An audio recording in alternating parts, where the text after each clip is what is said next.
Pasok na mo munting kaibigan. Iyon, no? Tatlo silang sabay. Puro young bird. Very good. Linggo-linggo po, ang tinutulungan po natin, 2-3 pataas. Meron akong nakilala, ang pangalan ay Dennis Palma. Sa oras ng pangangailangan, siya'y madaling malalapitan. Sa mundo ng kalapatiran, ang ibon niya'y maaasahan. Kaya ang tangi kong hiling sa'yo, boss bait, palagi kang mag-iingat at palaging good health.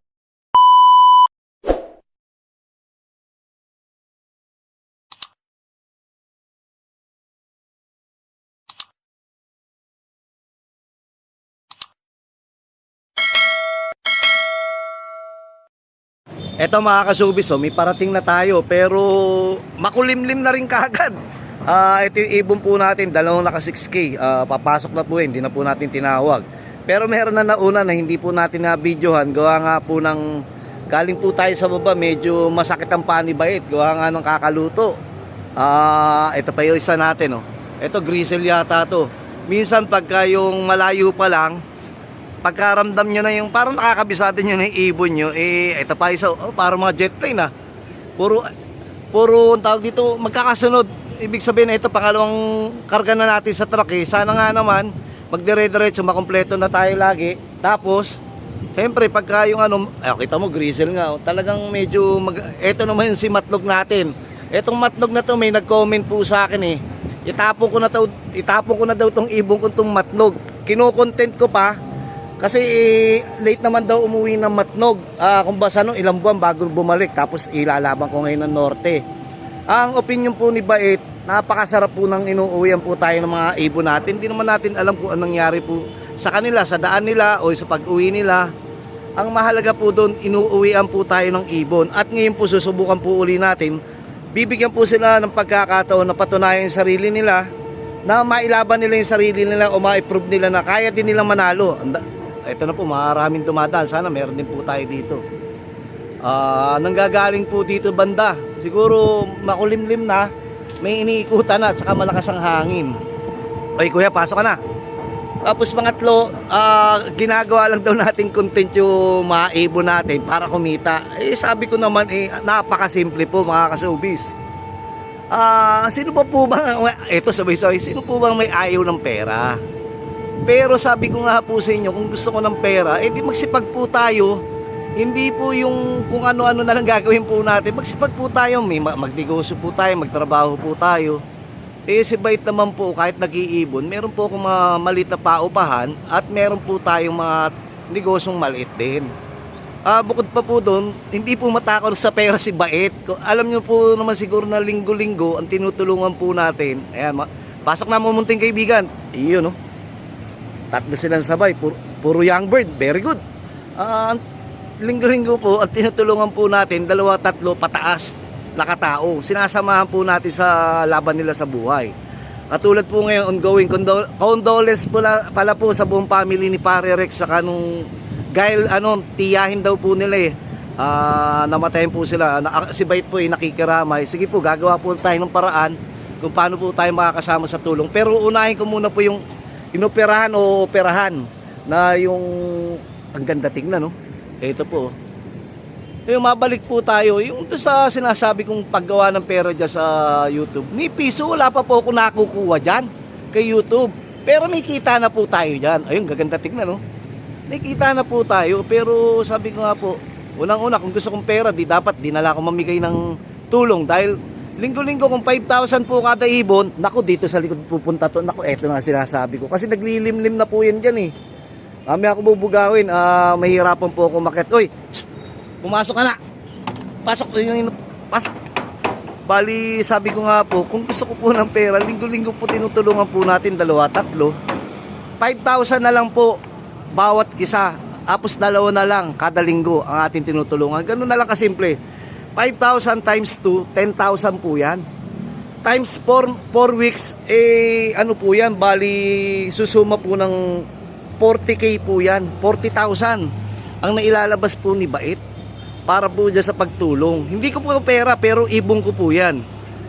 Pwede ko namang sarilihin, akin na ng pera, o kaya bigyan ko 1,000, 2,000 po yung tutulungan eh. O 10,000 na po, pero tignan nyo, inuubos ko po. Kayo po ang lihito mong magbibigay, direktang magbibigay doon sa ating tutulungan. Kaya ikaw, ang tawag dito yung nag-comment sa akin, pagpasensya mo si Bait, kung para sa'yo kinokontent namin para magkapera si Bait, pagpasensya mo ko, sabi ko nga sa'yo, Agri TV Days, kinukuha po tayong host dyan, ilang buwan po tayo dyan, kinukuha po tayong mag-endorse po dyan, ilang buwan po tayo dyan. Ni piso hindi po nagpabayad si Bait at hindi tinanggap ang kontrata. Bukod pa po doon, painom, pakain at asikaso ko po sila. Doon pa lang nanalo na ako, doon pa lang kumita na ako, ang laki ng kinita ko. Nagkaroon po ako ng maraming kaibigan at yung respeto at pagmamahal nakakuha po natin. Ito po si Grizel. Ang dami pa po, hindi sabay-sabay pero okay na rin yan.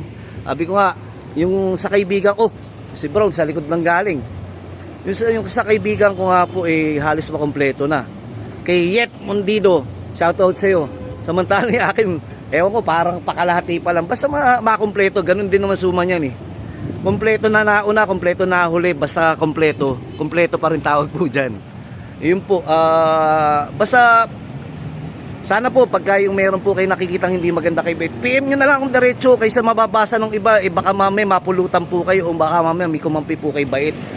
PM nyo na lang kung diretso, madali po akong kausap. At pwede po kayo mag-lock visit sa akin. Kahit sino pa po kayo. Sige po, hanggang dito na muna po. Dumadating mga ibon natin. Mabuti, naka 6K. Sige po. What's up mga ka-showbiz?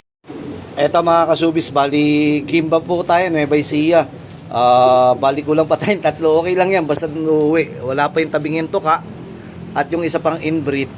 At hindi ko malaman kung alin pa yung isa dito dahil magkakamukha yung ano natin. Pero kompleto po yung young bird natin. Hintayin na lang po natin. Tayo naman po sabi ko nga kahit pabagal, basta makakompleto lang. Ito po yung South team natin. Hindi, pwede natin pakawalan ito mamaya dahil tapos sa obligasyon nito mga to, maghapon ng pahinga to. Yung kabila naman yung ating pakakawalan. Bago po lahat, shoutout nga po pala sa lahat ng mga sumusuporta sa Dennis Palma Channel at Love ni Bait page at Lambing ni Bait. O nga pala po, may trending po bukas. Bukas na po yung trending bird ni Bait.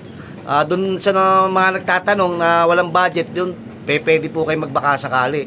Puro mga dugong foundation po ni Bait yun at mga dugong Basco. Nakikita nyo po doon, meron din mga MacArthur po doon. Pamilya po ng foundation na po yun, panggamit po. At yung isa, pwede nyo sa breeding season. Dahil nagbihis na po yun, papupulbusin nyo na lang, pwede nyo nang gamitin. Sabi ko nga po, suportahan lang po tayo. Yung inyong yan dyan sa trending, malalaman nyo po yung pagkuha nyo po ng ibon. Kung nakatulong po ba kayo, at nagkaroon pa kayo ng ibon, at matutulungan pa po ba kayo ng mga materialis na galing kay Bait. Makikita nyo naman, linggo-linggo, may nagpo-post o may nagsisend. Natalo man yung ibon, umuwi po. At kadalasan po, may dalang karangalan. Tayo naman po, isang ngiti na lang po. Kahit na malaki pa yung pinanalo nyo, o malit yung pinanalo nyo, mabalitaan ko lang po na nakatulong po yung ibon ni Bait o dugong Bait o may dugong Bait dyan sa loop nyo. Napakasarap na po nun. Hindi na kaya pong bayaran ng pera. Ibig sabihin po, taon-taon po yung natuklasan natin pamilya, naipapasa. Napakahirap po bumuo ng isang pamilya. Katulad po nito mga Grizel sa Kapula. Mga subok po yan pero nandito. Baka susunod, kaya na rin nilang patunayan. Mga anak po din ng mga winner natin po to, kaso nakakross po doon sa mga ibang kung saan winner to winner, ang tawag pa doon subok pairing. Yung inbreed, marami pong inbreed, wala pa si tabing hinto ka. Sabi ko nga po, pagka inbreed, may potential na maglabas na gintuyan at may potential na yung mga ganun, deformity sa katawan, tuka, mata, o pakpak. Pero sinusubukan pa rin po natin kasi nga continuous learning. Tinitignan po natin kung kaya nila po ipasa by inbreeding. Dahil dati nasubukan na po natin yung pabasco at saka yung kay paring Ramon Rivera na Anja Emil, nasubukan po natin. Mag-ama yun, napa-overall po natin. Kaya gusto natin oops, may dumating pa po tayo. Tumunog po yung bubong Sabi ko nga, kahit huli, hintay po natin po bumaba.